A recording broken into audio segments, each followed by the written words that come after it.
Hello बच्चों, आज के इस वीडियो में हम टॉपिक कवर करने जा रहे हैं द फाउंटेन पोइम। जो ये फाउंटेन पोइम है इसके पोइट है जेम्स रसेल लोवेल। असल में आपको पता ही है फाउंटेन क्या होता है। क्या आपने फाउंटेन देखा है? उम्मीद करता हूँ कि सब बच्चों ने देखा होगा। तो कई तरीके के फाउंटेन्स होते हैं, जैसे कि आप ये पिक्चर में देख पा रहे हैं। ये एक फाउंटेन है, जैसे कि ये एक फाउंटेन है। इसी तरह और भी किस्म के कई तरीके के फाउंटेन्स होते हैं, काफ़ी डिज़ाइन वाले।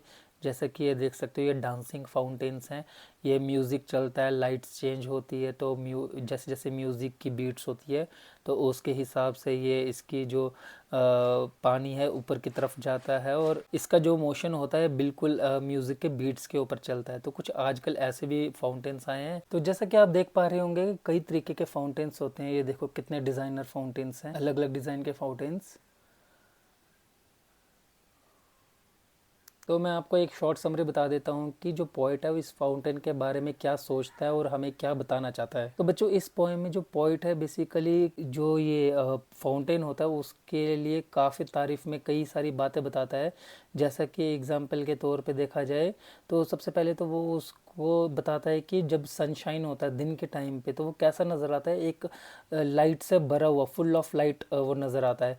और हर बार वो कैसा नज़र आता है, लिपिंग करता हुआ, मतलब जंपिंग करता हुआ, उछलता हुआ और फ्लैश करता हुआ, यानी कि चमकदार। फ्लैशिंग कहते हैं, जैसे आपको पता है लाइटिंग होती है, फ्लैश की तरह वो नज़र आता है सुबह से लेकर शाम तक। यानी कि उसमें कोई थकावट नहीं होती है, बिल्कुल एनर्जी से भरा हुआ। उसके बाद सेकंड स्टांजा में पॉइंट बताता है कि जब मून लाइट होती है, यानी कि फुल मून होता है जब, और चांद की रोशनी में ये फाउंटेन कैसा नजर आता है। ये बिल्कुल वाइटर देन स्नो, यानी कि जैसे बर्फ होती है, चांदनी रात में बर्फ जो होती है वो और ज्यादा ब्राइट नजर आती है। तो ये कहता है उससे भी ज्यादा वाइट ये नजर आता है फाउंटेन। और ये एकदम से वेव करता है किसकी तरह, फ्लावर्स। जैसे आपने देखा होगा फूल जो है जब हवा चलती है तो कैसे ये लहराते हैं, तो इस तरह से इसकी जो वेव्स हैं ये लहराती हैं, किसकी, फाउंटेन की। थर्ड स्टांजा में बताता है कि जब स्टारलाइट आता है शाम के तारों की रोशनी में कैसा नजर आता है, रशिंग इन स्प्रे।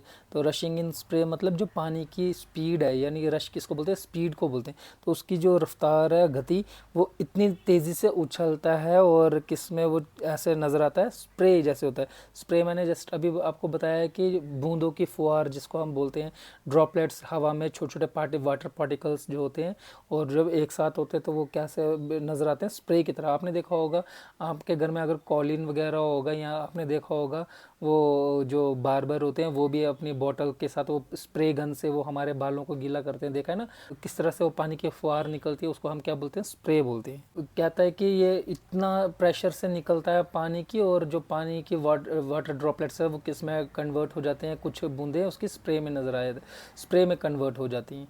उसके बाद हैप्पी एट मिडनाइट, वो रात के टाइम पे भी हैप्पी होता है, हैप्पी बाय डे, वो दिन में भी खुश होता है और रात में भी खुश होता है। ये असल में ये किसकी बात कर रहा है, सारी की सारी फाउंटेन की फीलिंग्स की बात कर रहा है पॉइंट।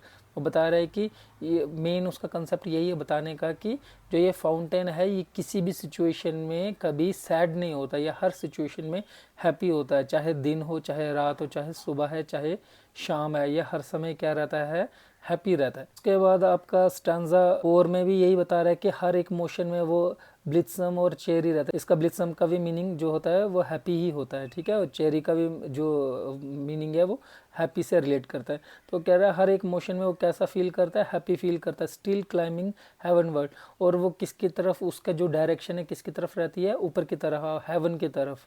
नेवर अवेरी, अवेरी यहाँ पर किसका मतलब है कि टायर्ड, थकना।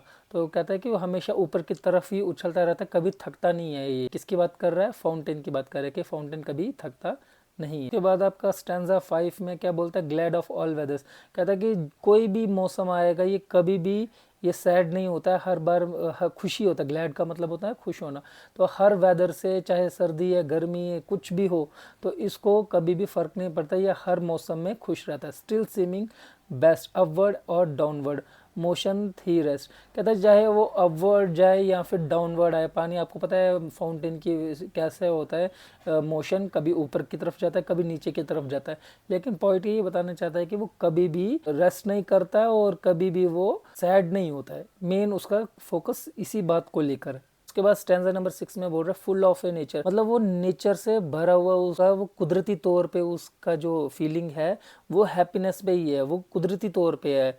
और नथिंग कैन टेम, उसको कोई भी बांध नहीं सकता, यानी कि वो पूरा अपनी ज़िंदगी को जी रहा है। यानी कि एक कंपेयर कर रहा है पोइट। असल में वो आपको पता है फाउंटेन जो है वो नॉन लिविंग थिंग है, वो कोई लिविंग थिंग तो है नहीं। तो लेकिन जो पोइट है उसने उसके साथ ऐसा कंपैरिजन किया, उसमें ऐसे जान डाल दी हुई। तो पोइट ने बस ये एज ए कंपैरिजन बताने के लिए किया है कि वो कैसा दिखने में फुल ऑफ नेचर, नेचर से भरा हुआ है और उसको कोई भी रोक नहीं सकता, कोई भी उसको कंट्रोल नहीं कर सकता। ठीक है, वो अपने ही मर्जी से चलता है, कहने का मतलब अपनी लाइफ एंजॉय कर रहा है। ये सारी बातें किसके लिए कर रहा है, फाउंटेन के बारे में बता रहे हैं। Change every moment ever the same, कहता है हर पल वो बदलता है लेकिन उसके बावजूद भी वो सेम ही रहता है। सेम कहने का मतलब वो खुश ही रहता है, वो कभी भी सैड नहीं होता है। अब आता है stanza number 7, ceaseless aspiring ceaseless content darkness और सनशाइन थाई एलिमेंट। यहाँ पे पॉइंट बताने की कोशिश कर रहा है कि ये ऊपर उठने की इच्छा रखने वाला जो ये फुहारा है फाउंटेन, तो ये हमेशा क्या रहता है, अपने आप से खुश रहता है, संतुष्ट रहता है, सेटिस्फाई रहता है। चाहे डार्कनेस हो या सनशाइन, अंधेरा हो या उजाला, उसको कोई फर्क नहीं पड़ता है। वो जैसा भी है अपने आप से वो हमेशा खुश रहता है, अपने माहौल में वो खुश है। यानी कि उसको कोई फर्क नहीं पड़ता उसका जो आसपास का माहौल है कैसा है। जैसा कि हमने फर्स्ट स्टैंजा, जैसे आपने स्टार्टिंग के स्टैंजा में पढ़ा कि उसको कोई भी सीजन आए उसको कोई फ़र्क नहीं पड़ता, वो हमेशा खुश रहता है। इसी तरह उसको इस चीज़ से भी कोई फ़र्क नहीं पड़ता उसके माहौल में क्या हो रहा है, डार्कनेस है या लाइट है या पॉजिटिविटी है नेगेटिविटी है, उसको किसी से कोई मतलब नहीं। तो उसको किससे मतलब है, अपने ही इंजॉय करने से ऊपर की तरफ, अपवर्ड हेवन वर्ड की तरफ जाने में ही वो खुश है। उसके बाद लास्ट स्टैंजा में क्या बोल रहे हैं, glorious fountain let my heart be fresh changeful constant upward like thee. तो अब ये लास्ट में पोइट की क्या इच्छा रहती है, वो यही चाहता है कि उसका दिल भी किसकी तरह हो जाए, इसी फाउंटेन की तरह हो जाए, हमेशा खुश रहने वाला, हमेशा ऊपर की तरफ जाने वाला, जिसको इस दुनिया की डार्कनेस से कोई मतलब नहीं है, हमेशा वो या लाइटनेस से कोई फ़र्क नहीं है, उसको सिर्फ किसकी तरफ है, वो अपनी लाइफ को जीना चाहता है। आ रही बात समझ में। जैसे कि बच्चों आज आपने देखा होगा बहुत सारे लोग सैड हो जाते हैं, कोई कुछ बोलेगा या है ना, दिल में काफ़ी सारी बातें होती हैं या प्रेशर होता है, टेंशन होती है, स्ट्रेस होता है। तो पॉइंट कहता है कि इन सब से दूर होकर वो फाउंटेन की तरह बनना चाहता है, स्ट्रेस फ्री रहना चाहता है और अपनी जो लाइफ है उसको जीना चाहता है। तो ये एक हिसाब से एक मॉरल भी देता है कि हमें अपनी लाइफ को खुलकर जीना चाहिए, ना कि दुनिया की परवाह करनी चाहिए और अच्छे काम करने चाहिए, अच्छी सोच रखनी चाहिए। तो ये जो मेन पॉइंट है उसका टारगेट है, इस फाउंटेन के ज़रिए, इस पोइम के ज़रिए वो बताना चाहता है, पॉजिटिव रहने के लिए वो बता रहा है। ठीक है, उम्मीद करता हूँ बच्चों आपको ये थोड़ा बहुत रिलेट किया होगा। तो ये मैंने एक शॉर्ट समरी में आपको बता दी है, बाकी आपने क्लास में इसकी रीडिंग की होगी, आपके टीचर्स ने इसको बताया होगा। तो अब आते हैं हम इसके क्वेश्चंस के बारे में। तो देख सकते हो फर्स्ट क्वेश्चन में, और उससे पहले क्वेश्चन से पहले ये देख सकते हो कुछ वर्ड्स हैं, ये न्यू वर्ड्स हैं, तो आप इसको लर्न कर सकते हैं। इसके यहाँ पर मीनिंग लिखे हुए हैं, तो आप पढ़ लेना। ठीक है बच्चों, तो उसके बाद आते हैं क्वेश्चन नंबर 1 पे। How is the fountain described in the first stanza. First stanza में कैसा बताया है, the fountain is described in the first stanza as full of light leaping and flashing from morning to night. आपको पता ही है कि कैसे डिस्क्राइब किया फर्स्ट स्टैंजा में, कि वो उसको एक लाइट की तरह बताया गया कि फुल ऑफ लाइट है, लीपिंग करता है यानी कि जंपिंग करता है, ऊपर की तरफ जाता है, और उसकी कैसा नजर आता है, जो फ्लैशिंग करता हुआ नजर आता है, चमक मारता हुआ नजर आता है। कब से, सुबह से शाम तक। तो ये आपका फर्स्ट स्टैंजा में ऐसा बताया गया है फाउंटेन के बारे में। How does the fountain look in the moonlight. अब वो पूछ रहा है कि चांदनी रात में कैसा नजर आता है। तो मैंने बताया था ना चांदनी रात में कैसा नजर आता है, तो वो कैसा नजर आएगा, whiter than a snow and waves like a flower when wind blows. तो ये नजर आता है वो मूनलाइट में। ठीक है, उसके बाद question number 3, how does the poet describes the happy mood off the fountain. जो फाउंटेन है उसका हैप्पी मूड कैसा है, तो ये इसको पोएट ने कैसे डिस्क्राइब किया है, जो पोएट है उसने डिस्क्राइब किया है happy mood off the fountain through it's constant cheerful motion and lively energy. यानी कि ये सब इस तरीके से उसने बताया कि जो ये फाउंटेन है वो कैसा रहता है, उसका हैप्पी मूड रहता है। और उसके बाद लास्ट क्वेश्चन में जो पॉइंट है उसमें क्या पूछ रहा है, what is the points wish in the end. तो पॉइंट की क्या विश रहती है एंड में, तो आपको पता ही है वो उसकी फाउंटेन की तरह बनना चाहता है। कैसे, the points wish at the end of the poem is for his own heart to become fresh, changeful, constant and upward just like the fountain। ये बिल्कुल, ये देखो, ये 4 वर्ड्स जो हैं ये यहाँ पर दिए गए हैं, fresh, changeful, constant and upward like थी, यानी कि लाइक किसकी तरह, फाउंटेन की तरह वो बनना चाहता है कि वो हमेशा खुश रहे, ऊपर की तरफ जाए, अपवर्ड रहे और चेंजफुल रहे। तो आपको पता है फाउंटेन की मोशन कैसा होता है, वो हमेशा ऊपर की तरफ ही जाता है, कभी वो थोड़ा कम ऊपर जाता है, कभी वो ज़्यादा ऊपर जाता है, लेकिन वो कभी भी सैड फील नहीं होता, मतलब वो ये चीज़ नहीं सोचता कि मैं कम क्यों गया नीचे। वो जब भी होता, कभी कम ऊपर जाता है, कभी वो ज़्यादा ऊपर जाता है, तो और उसके बाद कभी कभी वो उससे भी ज़्यादा ऊपर जाता है। तो यही बात पॉइंट जो है अपने दिल में अपने आप को वो वैसा बनाना चाहता है कि वो हमेशा अपवर्ड की तरफ ही रहे, तो उसका जो सोच है वो कभी भी डाउनवर्ड ना हो। तो उम्मीद करता हूँ बच्चों आपको ये समझ आया हो।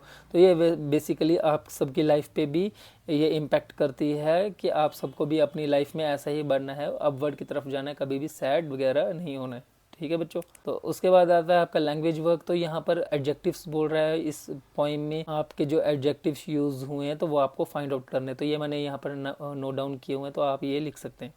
उसके बाद वर्ब्स यहाँ पर बताने हैं जो इस फाउंटेन पोइम में यूज़ किए गए हैं, तो ये मैंने यहाँ पर नोट डाउन कर दिए हैं ये इसके सामने। ठीक है बच्चों। और उसके बाद आ जाते हैं राइमिंग वर्ड्स पे। तो जो ये वर्ड्स हैं ये भी आपकी पोइम में ही यूज़ किए गए हैं, तो आप यहाँ पर देख सकते हो, जैसे ये लाइट, नाइट, और snow, blow, spray, day, cherry, अवेरी, बेस्ट, रेस्ट। तो ये सब क्या है आपके राइमिंग वर्ड्स हैं, तो ये यहाँ पर आ जाते हैं राइमिंग वर्ड्स। ठीक है बच्चों। उसके बाद लेट्स टॉक। लेट्स टॉक में आपसे पूछा जा रहा है मून लाइट में जो नाइट है वो कैसे ब्यूटीफुल नज़र आती है। तो यहाँ पर फाउंटेन की बात नहीं चल रही है, आपको क्लास में डिस्कस करना है कि आपने जैसे फुल मून होता है, चांदनी रात होती है, आपने अगर घर से बाहर देखा होगा तो कैसा नज़र आपको नज़र आता है, बस वो एक्सपीरियंस आपने शेयर करना है। उसके बाद लेफ्ट राइट में बता रहा है make a list of things use to make a fountain. अब एक फाउंटेन को बनाने में क्या क्या चीज़ का इस्तेमाल हो सकता है वो आपने बताना है। आपको पता है फाउंटेन में जैसे कि अभी मैंने आपको दिखाया था वो डिज़ाइनर फाउंटेन्स, उसमें थोड़ा लोहा वगैरह यूज़ हो सकता है, जिसमें पाइप्स यूज़ हो सकती हैं, सीमेंट यूज़ हो सकता है, ब्रिक्स यूज़ हो सकती है, वो डिपेंड करता है कि कैसा फाउंटेन आप कैसा देख रहे हो। टाइल्स यूज़ होते हैं, तो आप अपने हिसाब से वो आइटम्स यहाँ पर लिख सकते हो। ठीक है बच्चों। उम्मीद करता हूँ आपको ये अच्छा लगा होगा टॉपिक और समझ आया होगा, और अगर आप आगे भी चाहते हो आपको सोल्यूशंस मिले तो आप इस चैनल को सब्सक्राइब कर देना, और आपके जो फ्रेंड्स हैं उनके साथ भी ये चैनल को आप शेयर कर सकते हो। मिलेंगे आपसे नेक्स्ट टॉपिक में, तब तक के लिए बाय बाय बच्चों। Like, comment, and subscribe.